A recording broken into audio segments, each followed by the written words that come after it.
에베소서 3장 1절부터 6절까지의 말씀입니다. 신약성경 312페이지쯤에 있습니다. 에베소서 3장 1절부터 6절까지 말씀입니다. 제가 먼저 1절 읽고 함께 교독하도록 하시겠습니다. 이러므로 그리스도 예수의 일로 너희 이방인을 위하여 갇힌 자 된 나 바울이 말하거니와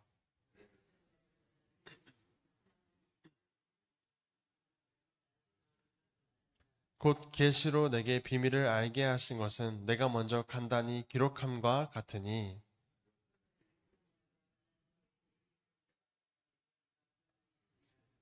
이제 그의 거룩한 사도들과 선지자들에게 성령으로 나타내신 것 같이 다른 세대에서는 사람의 아들들에게 알리지 아니하셨으니 이는 이방인들이 복음으로 말미암아 그리스도 예수 안에서 함께 상속자가 되고 함께 지체가 되고 함께 약속에 참여하는 자가 됨이라. 아멘.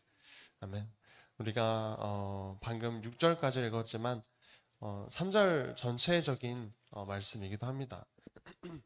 먼저 1절에서 보시면 이러므로라고 시작합니다. 이러므로가 중요합니다. 이러므로가 중요한 이유는 에베소서 2장과 3장은 다른 내용이 아니라 이어지고 있는 내용입니다. 물론 새롭게 말을 이어가기 위해서 이러므로라고 바울이 말하긴 합니다. 그러나 2장 22절 마지막 절에 보시면 너희도 성령 안에서 하나님이 거하실 초소가 되기 위하여 그리스도 안에서 함께 지어져 가느니라. 이러므로 이렇게 연결된다는 것입니다. 너희가 원수와 하나 되고 그리하여 하나님과 화목하게 되고 또 성령 안에서 아버지께 나아가게 되었다는 것이 이 장의 내용이었습니다. 그리스도 예수의 일로 이방인에게 복음을 전하다가 감옥에 gat힌 바울이 말하고 있는 내용입니다. 앞서 2장에서 함께 지어져가는 하나님의 성전, 또 하나님께서 거하실 처소를 말했고 또 원수와 하나됨으로 하나님과 화목하게 되는 이러한 말씀들에 연결하여서 바울에게 알게 하신 은혜의 경륜에 대해서 3장에서는 말하고자 합니다. 여기서 경륜이라는 어려운 이 단어는 경영이라는 말과 경영이라는 말입니다. 은혜의 경영하심과 하나님의 다스리심, 또 이거를 하나님의 섭리라고도 우리는 익히 들었습니다. 하나님의 은혜의 경영, 구원하시고자 하는 하나님의 계획을 바울에게 알게 하셨다는 말씀입니다. 3절에서도 곧 계시로 내게 비밀을 알게 하신 것 이렇게 말하면서 하나님의 은혜의 경영, 하나님의 구원 사역의 비밀을 바울에게 열어 보여주셨다는 것이죠. 바울에게 이렇게 나타내신 분이 누구신가 하니 바로 성령이십니다. 5절에 보시면 그의 거룩한 사도들과 선지자들에게 성령으로 나타내신 것처럼 바울에게도 성령으로 이거를 알게 하셨습니다. 성령님이 어떤 일을 하시는가 우리는 꼭 잘 알아야 하고 깊이 생각해 보아야 합니다. 바울을 보고 한번 생각해 봅시다. 바울이 성령님의 어떤 은사적인 기적 이런 것들을 안 한 게 아닙니다. 사도행전에서 바울이 행한 기적들이 많이 있습니다. 꽤나 많은 기적을 행했을 겁니다. 그리고 그 기적들도 성령님의 역사이셨겠죠. 그러나 바울은 그런 기적들을 바울 자신이 썼던 그 어떠한 서신서에도 자신의 기적에 대한 내용을 한 줄도 적지 않았습니다. 성령의 역사는 기적이 중요한 게 아니라 로마서에서도 강조했고 에베소서에서도 강조하듯 성령님의 역사는 말씀을 깨닫게 하신다는 것입니다. 바울이 하나님의 구원 계획을 무슨 다른 새로운 말씀을 받아서 깨닫게 된 것이 아니라 기존에 원래 알고 있었던 성경을 성령님께서 눈을 뜨게 하심으로 깨달아지게 되었다는 것입니다. 네, 이해하도록 도와주신 것입니다. 보아도 보지 못하고 들어도 듣지 못하는 사람들, 그 사람들이 바로 우리들이기도 합니다. 우리는 성령님의 도우심이 아니면 성경을 몇 독을 했든 하나님의 마음을 깨닫지 못할 것입니다. 이러한 말씀을 깨닫게 하시는 성령님의 역사를 구하라, 기도하라, 이 역사를 구하라고 예수님께서 말씀하셨던 것입니다. 하나님의 나라와 하나님의 뜻을 구하여 성경 속에 나타난 하나님의 경륜이라는 것, 하나님의 계획, 하나님의 경영하심을 알고 하나님의 마음을 아는 자들이 되어야 한다는 것입니다. 그리고 아버지께서 사랑하시는 자들에게 아버지의 놀라운 계획을 보여주고 싶으실까요? 숨기고 싶으실까요? 보여줘도 관심도 없고 또 자기 뜻과 자기 마음만 주구장창 기도하는 사람들에겐 보여주시지도 않을 것 같습니다. 그러나 내 뜻이 이루어지는 것보다 아버지의 뜻이 이루어지길 원하고 아버지의 뜻을 구하는 사람, 또 하나님의 마음을 구하며 성경 속에 나타난 아버지의 선하심을 찾아가는 사람에게 하나님께서는 자신의 구원 사역의 경영, 그 경륜을 너무 보여주고 싶으실 것 같습니다. 3장 9절로 가시면 영원부터 만물을 창조하신 하나님 속에 감추어졌던 비밀의 경륜이 어떠한 것을 드러내게 하려 하심이라, 이렇게 바울이 말하고 있습니다.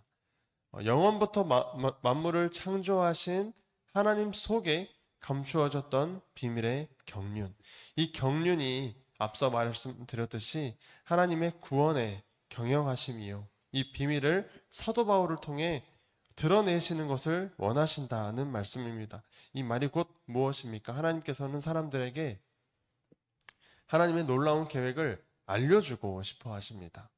그런데 사람들이 관심이 없는 겁니다. 하나님의 마음과 뜻에는 관심이 없고 내 마음과 뜻에만 관심을 갖는 겁니다. 예수님께서는 그래서 너희는 그의 나라와 의를 구하는 기도를 하라고 가르쳐 주셨던 것입니다. 하나님께서는 가르쳐 주시길 원하는데 사람들이 원하지 않으니 이걸 기도해야 하는 것이었죠. 하나님은 그저 이 땅에 살면서 굶고 살지만 않게 도와주시고 또 죽어서는 하나님의 나라에 가도록 구원해 주시고 그냥 이 정도의 모습이 우리의 모습이면 안 됩니다.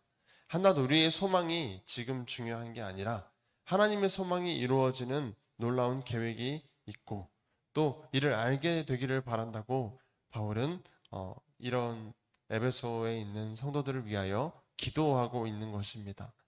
또 이는 11절에 보시면 11절에 곧 영원부터 우리 주 그리스도 예수 안에서 예정하신 뜻대로 하신 것이라, 이렇게 말씀하며 예정하시고 계획하신 대로 이루어지고 있는 그 놀라운 비밀, 그 하나님의 마음을 구해야 합니다. 또 그 마음을 성령님께서 너희에게 알게 하시기를 원한다고 계속 바울은 말하고 있는 것입니다. 그리고 우리가 아버지의 마음을 궁금해해야 하는 이유는 우리가 하나님의 자녀이기 때문입니다. 이것도 다른 말로 하나님의 자녀로서 상속자들이기 때문입니다. 하나님께서 우리 아버지가 아니시라면, 생판 남이시라면 우리가 왜 궁금해하겠습니까? 왜 잘 모르는 아저씨의 마음이 궁금하겠습니까? 자녀니까 아버지의 마음이 궁금한 것입니다. 6절에 보시면 이는 이방인들이 복음으로 말미암아 그리스도 예수 안에서 함께 상속자가 되고 함께 지체자가 되고 함께 약속에 참여하는 자가 됨이라. 우리가 이제는 그리스도 안에서 하나님의 나라를 유업으로 받을 상속자들이 되었고 또 함께 한 몸, 한 지체가 되었고 함께 약속에 참여하는 사람들이 되었다는 것입니다. 이어서 7절부터는 바울 자신의 역할에 대해서 말합니다. 이를 어려운 말로 정체성이라고도 하죠. 7절 마지막에 7절 이렇게 하반절에 보시면 내가 일꾼이 되었노라 라고 말합니다. 근데 그 앞에 있는 설명들은 내가 일꾼이 되었노라 할 때 내가를 꾸며주는 말입니다. 한번 7절을 읽어보시면 이 복음을 위하여 그의 능력이 역사하시는 대로 내게 주신 하나님의 은혜의 선물을 따라 내가 일꾼이 되었노라 이렇게 말합니다. 이 복음 또 이 예수님을 통한 하나님의 구원 계획이라는 복음을 통하여 바울이 일꾼이 되었습니다. 하나님의 능력을 따라서 이렇게 말하고 또 내게 주신 하나님의 은혜의 선물 이렇게 조금 우리가 이해하기 어려운 그런 말을 하고 있습니다. 그러나 이 전체적인 말씀의 흐름으로 봤을 때 바울에게 무슨 특별한 능력을 주셔서 하나님의 선물이라고 바울이 말하는 것이 아니라 하나님의 능력은 성령이시요 또 내게 주신 하나님의 은혜의 선물은 바로 하나님의 경륜을 알게 하신 것이 이게 선물이었다는 것입니다. 즉 말씀에 나타난 하나님의 구원의 경영하심을 깨닫게 되어 바울 자신이 일꾼이 되었다라고 우리가 이해할 수 있는 것입니다. 더 쉽게 설명하자면 바울이 예수님을 몰랐을 때에, 하나님의 구원하시는 계획을 몰랐을 때에 다메섹에서 예수님을 만나게 됩니다. 예수님께서 하늘로 올라가셨다가 이때 당시에 사울이었죠. 사울을 만나러 잠깐 내려오셨을까요? 그게 아니라 바로 성령님을 통해서 예수님을 만난 것입니다. 성령님의 능력이 무엇이었습니까? 말씀을 깨닫게 하신다. 하나님의 계획을 알게 하신다. 그걸 다 알게 된 바울은 이제 우리를 향한 기도가 이러합니다. 에베소서 1장에서 성도들을 향한 기도가 있었습니다. 17절부터 19절의 말씀을 제가 읽어드리겠습니다. 에베소서 1장 17절부터 19절입니다. 우리 주 예수 그리스도의 하나님 영광의 아버지께서 지혜와 계시의 영을 너희에게 주사 하나님을 알게 하시고 너희 마음의 눈을 밝히사 그의 부르심의 소망이 무엇이며 성도 안에서 그 기업의 영광의 풍성함이 무엇이며 그의 힘의 위력으로 역사하심을 따라 믿는 우리에게 베푸신 능력의 지극히 크심이 어떠한 것을 너희로 알게 하시기를 구하노라. 이렇게 기도합니다. 바울 자신이 특별한 것이 아닙니다.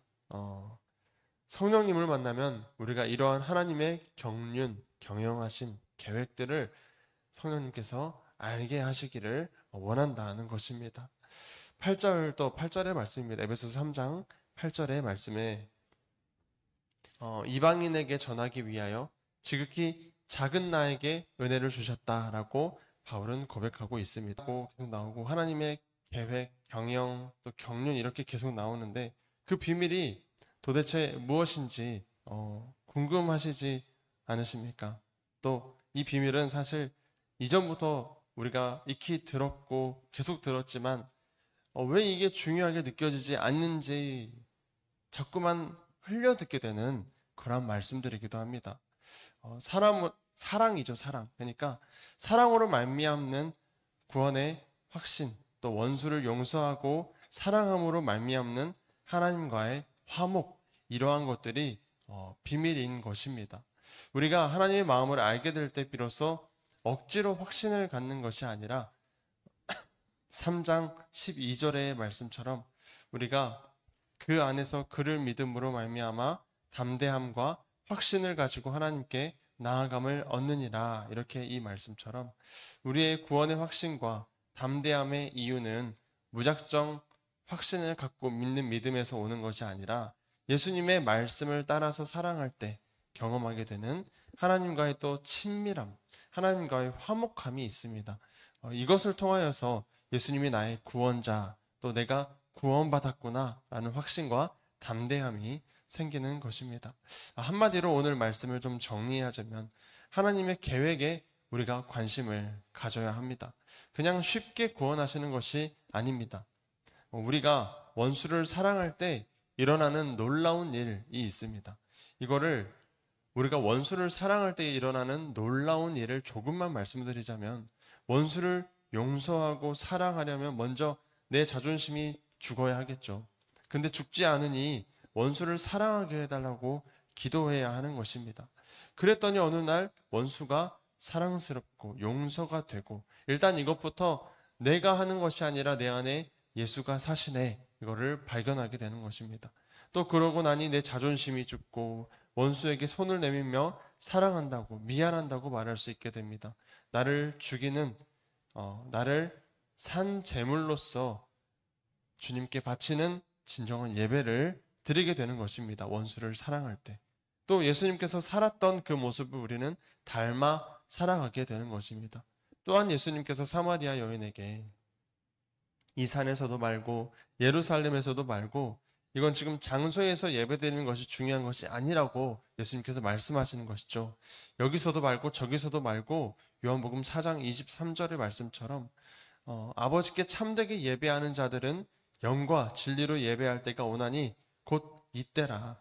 아버지께서 자기에게 이렇게 예배하는 자들을 찾으시느니라. 이 말씀처럼 원수를 사랑하라는 예수님의 말씀을 위해 기도하며 또 나의 자존심이 죽고 원수와 화해하고 화평함으로 인해 우린 영과 진리의 예배를 드리게 되는 것입니다. 아버지께서는 자기에게 이렇게 예배하는 자들을 찾으신다고 말씀하십니다. 은혜의 경륜을 조금 아시겠습니까? 하나님께서 우리를 어떻게 구원하시는지 아셨으면 좋겠습니다. 우리가 예수님의 말씀을 따라 원수를 사랑할 때 갑자기 이렇게 놀라운 일들이 우리에게 경험되게 되는 것입니다. 마지막으로 말씀을 마치면서 바울이 또 3장에서 우리를 위해서 무릎을 꿇고 기도하는 내용이 나옵니다. 16절부터 19절까지의 말씀을 천천히 읽어드리겠습니다. 말씀 자체로 은혜가 되오니 깊이 생각해 보시길 바랍니다. 16절입니다. 그의 영광의 풍성함을 따라 그의 성령으로 말미암아 너희 속사람을 능력으로 강건하게 하시오며 믿음으로 말미암아 그리스도께서 너희 마음에 계시게 하시었고 너희가 사랑 가운데서 뿌리가 박히고 터가 굳어져서 능히 모든 성도와 함께 지식에 넘치는 그리스도의 사랑을 알고 그 너비와 길이와 높이와 깊이가 어떠함을 깨달아 하나님의 모든 충만하신 것으로 너희에게 충만하게 하시기를 구하노라. 아멘. 이처럼 정말 성령님으로 말미암아 우리 마음 가운데 사랑 가운데 뿌리가 박히고 터가 굳어지는 역사가 일어나길 원합니다. 또 우리가 함께 모든 성도님들과 함께 지식에 넘치는 그리스도의 사랑을 더욱더 깊이 알게 되고 그 사랑이 어떠함을 깨달아 우리가 어떻게 구원받게 되는지 그 하나님의 경영하심을 깨닫게 되는 우리가 되었으면 좋겠습니다. 기도하겠습니다.